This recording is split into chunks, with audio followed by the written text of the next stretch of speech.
Hello friends, welcome back to Creative Channel. இன்னைக்கு நம்ம ஒரு ப்ராடக்ட் ரிவ்யூ பார்க்கலாம் வாங்க. அது என்ன ப்ராடக்ட்னா ஒரு ஹேண்ட் மிக்சர் வாங்கினேன். அந்த கம்பெனி நேம் வந்து சார்ச்சி.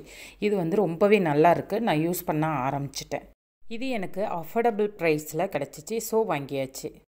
Basically, hand mixer is used for blending, whipping and beating a variety of food. ஒரு ஹேண்ட் மிக்சர் வாங்கணுன்னா கண்டிப்பாக இந்த 5 பாயிண்ட்ஸ் நம்ம மனசில் வச்சுட்டு தான் வாங்கணும். கண்டிப்பாக அதோட பவர் வந்து 200 to 250 வாட்ஸ் இருக்கணும். தென் அதோட ஸ்பீட் கண்ட்ரோல் வந்து மோர் தென் 3 அட்லீஸ்ட் இருக்கணும். நான் வந்து ஒரு 5 ஸ்பீட் கண்ட்ரோல் உள்ளது வாங்கியிருக்கேன். தென் அதில் வந்து கண்டிப்பாக நமக்கு அட்லீஸ்ட் 2 ஹூக்ஸாவது இருக்கணும். இதுலேயும் 2 ஹூக்ஸ் இருக்குது. ஏன்னா நமக்கு வந்து நீடிங்க்கும் தென் பீட்டர்ஸ்க்கும் அது வந்து ஸ்டெயின்லெஸ் ஹூக்ஸாக இருந்ததுன்னா நமக்கு ரொம்ப நல்லது. இப்போ இந்த டோ ஹூக்ஸ் இருக்குது இல்லைங்களா, அதை வந்து நம்ம ஒரு 3 இல்லை 4 ஒரு 5ல் வந்து ஸ்பீடு வச்சுட்டு நம்ம வந்து சப்பாத்தி மாவு அந்த மாதிரி பிசைஞ்சிக்கலாம். தென் மோர்லாம் இப்போ நம்ம கலக்கணுன்னா அந்த டோ ஹூக்ஸ் வச்சுட்டே நம்ம ஒரு 3 ஸ்பீடில் வச்சுட்டு பண்ணோம்னா நல்லா மோர் மிக்ஸ் ஆகிட்டு நமக்கு கிடைக்கும்.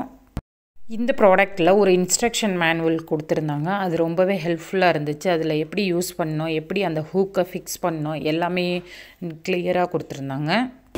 கண்டிப்பாக நம்ம ஒரு ஹேண்ட் மிக்சர் வாங்கினா அது வந்து வெயிட்லெஸ்ஸாக இருந்துச்சுன்னா தான் நமக்கு வந்து யூசர் ஃப்ரெண்ட்லியாக இருக்கும். இல்லைன்னா நமக்கு வந்து ஒரு கையில் பண்ணும்போது ரொம்ப கஷ்டமாயிடும்.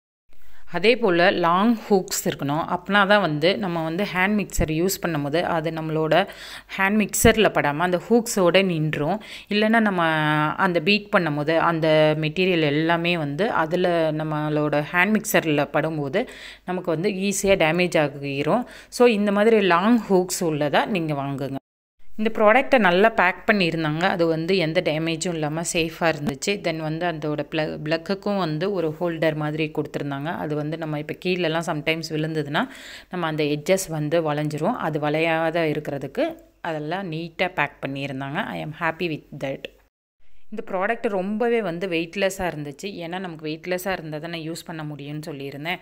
அதே மாதிரியே வந்து இதை நம்ம யூஸ் பண்ணிவிட்டு உடனே வந்து இப்படி ஸ்டாண்ட் பண்ணுறதுக்கு கீழே வந்து தட்டையாக வச்சுருந்தாங்க. ஸோ அது தட்டையாக இருந்ததுன்னா நம்ம வைக்கிற போது அது ஆடாமல் ஈவன் நம்ம இப்போ ஹூக்கு ஃபிக்ஸ் பண்ணியிருந்தோம்னாலும் அது அப்படியே இருக்கும்.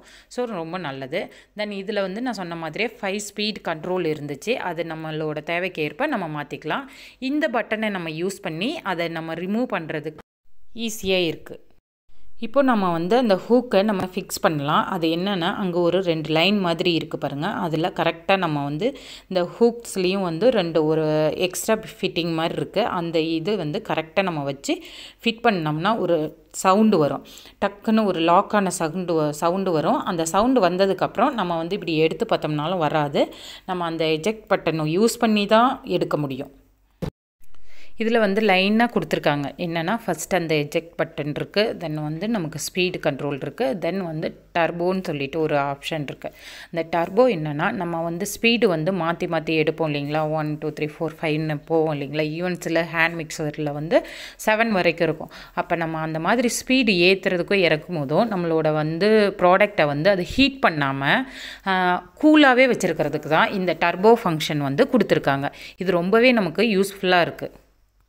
தென் ஈஸியாக வந்து இது ரிமூவ் பண்ண முடியுது. இப்படி நான் அமுக்குன மாதிரி ஒரே ஒரு ப்ரெஸ் பண்ணோன்னு வச்சுக்கோங்களேன், அதில் அந்த ஹூக்ஸ் எல்லாமே வந்து வெளியே வந்துடுது.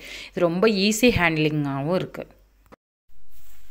நான் சொன்ன மாதிரி இதோட பாட்டம் சைடு பாருங்கள் நல்லா ஃப்ளாட்டாக இருக்குது. ஸோ நமக்கு வந்து ஈஸி ஹேண்ட்லிங்காக இருக்கும். இப்போ ஹேண்ட் மிக்சருக்கும் ஸ்டாண்ட் மிக்சருக்கும் என்ன டிஃப்ரென்ஸ்னால், ஸ்டாண்ட் மிக்சர் ஒரு லார்ஜர் ஸ்கேலில் ஒரு பேக்கரியில் யூஸ் பண்ணுறவங்களுக்கு அது யூஸ்ஃபுல்லாக இருக்கும்.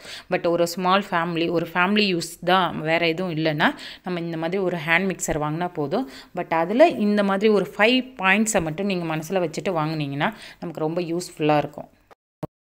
நான் இதில் 2 ஹூக்ஸ் இருக்குதுன்னு சொன்னேன் இல்லைங்களா. இன்னொன்று தான் வந்து டோ ஹூக்ஸ். இதை வந்து யூஸ் பண்ணி நம்ம நிறைய மோர் தென் வந்து நிறைய ஜூஸஸ் ரெடி பண்ணுறதுக்கும் இது யூஸ் பண்ணிக்கலாம். தென் வந்து நம்ம சப்பாத்தி மாவு பிசைகிறதுக்கும் யூஸ் பண்ணிக்கலாம். இப்போ நான் 2 எக்கு எடுத்துகிட்டு அதை நல்லா பீட் பண்ணுறேன். நல்லா வந்து ப்ளஃபியாக எனக்கு சூப்பராக வந்துச்சு. நீங்களும் இந்த ப்ராடக்ட் வாங்கணுன்னா இது வந்து இங்கே நம்ம ஊரில் இந்த ப்ராடக்ட் இருக்கா என்னன்னு தெரியல இந்த கம்பெனி, பட் இங்கே இருக்குது.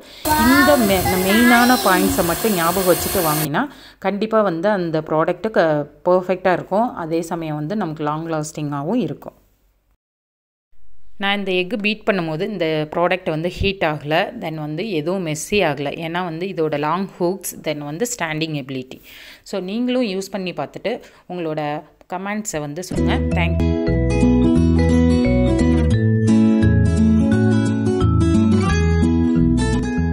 Thank you friends. நம்ம இன்னொரு வீடியோவில் சந்திக்கலாம். பாய்.